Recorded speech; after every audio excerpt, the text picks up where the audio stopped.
ರಾಜ್ಯದಲ್ಲಿ ಕಳೆದ ಕೆಲ ದಿನಗಳಿಂದ ಯುವಕರು ಮತ್ತು ಯುವತಿಯರು ಹೃದಯಾಘಾತಕ್ಕೆ ತಮ್ಮ ಜೀವವನ್ನು ಕೈ ಚೆಲ್ತಾ ಇದ್ದಾರೆ. ಹೀಗಾಗಿ ದೊಡ್ಡ ಮಟ್ಟದಲ್ಲಿ ಹಾಸನ ಸುದ್ದಿಯನ್ನು ಮಾಡ್ತಾ ಇದೆ.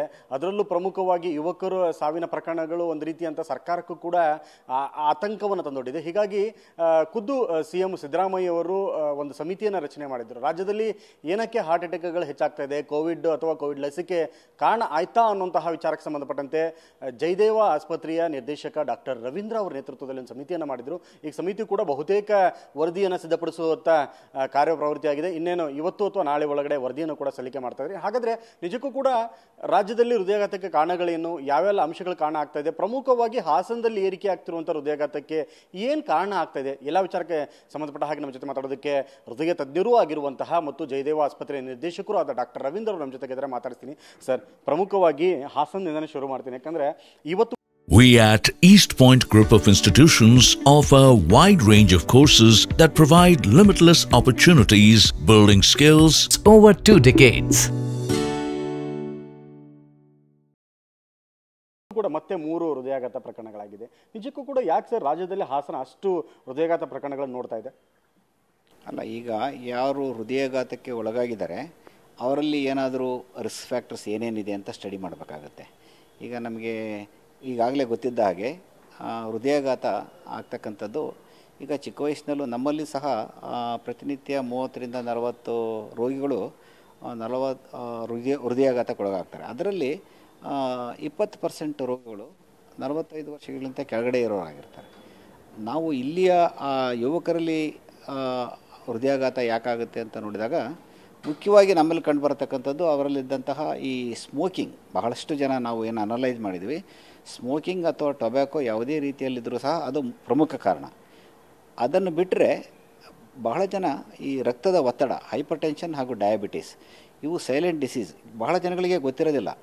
ಈಗ 30 ವರ್ಷ ದಾಟಿದವರಿಗೆ ಸುಮಾರು 25ರಿಂದ 30% ಜನಗಳಿಗೆ ರಕ್ತದ ಒತ್ತಡ ಇರುತ್ತೆ. ಅಂದರೆ 10 ಜನ ನೀವು 30 ವರ್ಷ ದಾಟಿದವ್ರು ನೋಡಿದರೆ ಕನಿಷ್ಠ 3 ಜನ ರಕ್ತದ ಒತ್ತಡ ಇರುತ್ತೆ. ಅದು ರಕ್ತದ ಒತ್ತಡ ಪರೀಕ್ಷೆ ಮಾಡಿಸ್ಕೊಳ್ದಲ್ಲೇ ಇರತಕ್ಕಂಥದ್ದು ಅಥವಾ ಡಯಾಬಿಟಿಸ್ ಚೆಕ್ ಮಾಡಿಸ್ಕೊಳ್ದಲ್ಲೇ ಇರತಕ್ಕಂಥದ್ದು.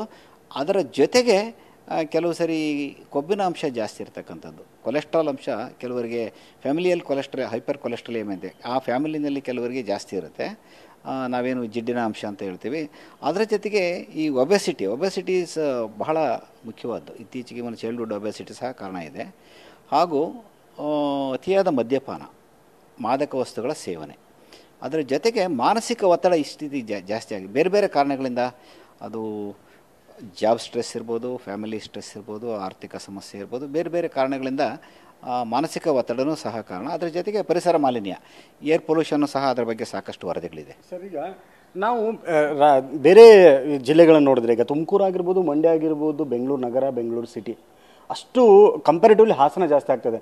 ಎಲ್ಲೋ ಒಂದು ಕಡೆ ನಮಗೆ ಸ್ಟೆಮಿ ಅನ್ನೋಂಥದ್ದು ಒಂದು ವರದಾನ ಆಗ್ತಾಯಿದೆ ನಾ ತಾಲೂಕುಗಳಲ್ಲಿ. ಹಾಸನ ಜಿಲ್ಲೆಯಲ್ಲಿ ಸ್ಟೆಮಿ ಎಫೆಕ್ಟಿವ್ ಆಗಿ ಇಲ್ಲದೇ ಇರೋದೇ ಈ ಪ್ರಮಾಣವನ್ನು ಅಥವಾ ಹೆಚ್ಚಿನ ಪ್ರಮಾಣದಲ್ಲಿ ಹೃದಯಾಘಾತ ಮತ್ತು ಹೃದಯಾಘಾತದಿಂದ ಸಾವು ಪ್ರಕರಣಗಳು ನೋಡ್ತಾ ಇದ್ದೀರಾ? ಅಲ್ಲ, ಸ್ಟೆಮಿ ಇಂಡಿಯಾ ಅನ್ನೋದೊಂದು ಏನು, ಈಗ ನಾವು ಪುನೀತ್ ರಾಜ್ಕುಮಾರ್ ಅವರ ಹೆಸರಿನಲ್ಲಿ ಒಂದೇನೀಗ ಹೆಲ್ತ್ ಆ್ಯಂಡ್ ಫ್ಯಾಮಿಲಿ ವೆಲ್ಫೇರ್ನವರು ಸ್ಟೆಮಿ ಇಂಡಿಯಾ ಪ್ರೋಗ್ರಾಮ್ ಮಾಡಿದ್ದಾರೆ. ಈಗ ಶುರುವಿನಲ್ಲಿ ಅವರು ನಮ್ಮ ಏನು ಹಬ್ ಆ್ಯಂಡ್ ಸ್ಪೋಕ್ ಮಾಡಲು, ಹಬ್ ಅಂದರೆ ಈಗ ನಮ್ಮಲ್ಲಿ ಮೈಸೂರಿನಲ್ಲಿರ್ತಕ್ಕಂಥ ಜಯದೇವ, ಬೆಂಗಳೂರಿನಲ್ಲಿರ್ತಕ್ಕಂಥ ಜಯದೇವ ಆಸ್ಪತ್ರೆ ಹಾಗೂ ಕಲಬುರಗಿಯಲ್ಲಿರ್ತಕ್ಕಂಥ ಜಯದೇವ ಆಸ್ಪತ್ರೆ, ಈ 3 ಜಿಲ್ಲೆಯಲ್ಲಿ 15 ತಾಲೂಕುಗಳು ಅಂದರೆ 45 ತಾಲೂಕುಗಳನ್ನು ಈಗಾಗಲೇ ಐಡೆಂಟಿಫೈ ಮಾಡಿದ್ದಾರೆ. ಹಾಗೂ ಇದನ್ನೇನು ವಿಸ್ತರಣೆ ಮಾಡ್ತೀವಿ ಅಂತ ಹೆಲ್ತ್ ಆ್ಯಂಡ್ ಫ್ಯಾಮಿಲಿ ವೆಲ್ಫೇರ್ ಮಂತ್ರಿಗಳಾದ ಶ್ರೀಮಾನ್ ದಿನೇಶ್ ಗುಂಡೂರಾವ್ ಅವರು ಸಹ ಹೇಳಿದ್ದಾರೆ. ಅದು ಧಾರವಾಡ ಜಿಲ್ಲೆ ಇರ್ಬೋದು, ಚಿಕ್ಕಮಗಳೂರು ಇರ್ಬೋದು, ಬೇರೆ ಬೇರೆ ಜಿಲ್ಲೆಗಳಿಗೂ. ಈಗ ಅಲ್ಲೇನೆಂದರೆ ಆ ತಾಲೂಕಿನಲ್ಲಿ ಏನಾದರೂ ಅವರು ಗೋಲ್ಡನ್ ಅವರ್ ಅಂತ ಏನಿರುತ್ತೆ, ಹೃದಯಾಘಾತ ಆದ 1 ಗಂಟೆ ಒಳಗಡೆ ಅಥವಾ 2 ಗಂಟೆ ಒಳಗಡೆ ಬೇಗ ಆಸ್ಪತ್ರೆಗೆ ತಲುಪಿದರೆ ಬಹಳಷ್ಟು ಜನ ನಾವು ರಕ್ಷಿಸ್ಬೋದು. ಈ ತಾಲೂಕ್ ಪ್ಲೇಸ್ನಲ್ಲಿ ಅವರು ಅಲ್ಲಿಂದ ಇಲ್ಲಿಗೆ ರೀಚ್ ಆಗ್ತಕ್ಕಂಥದ್ದು ಕಷ್ಟ ಆಗುತ್ತೆ ಅಂತಂದೇಳಿ ಸ್ಟೆಮಿ ಇಂಡಿಯಾ ಪ್ರೋಗ್ರಾಮ್.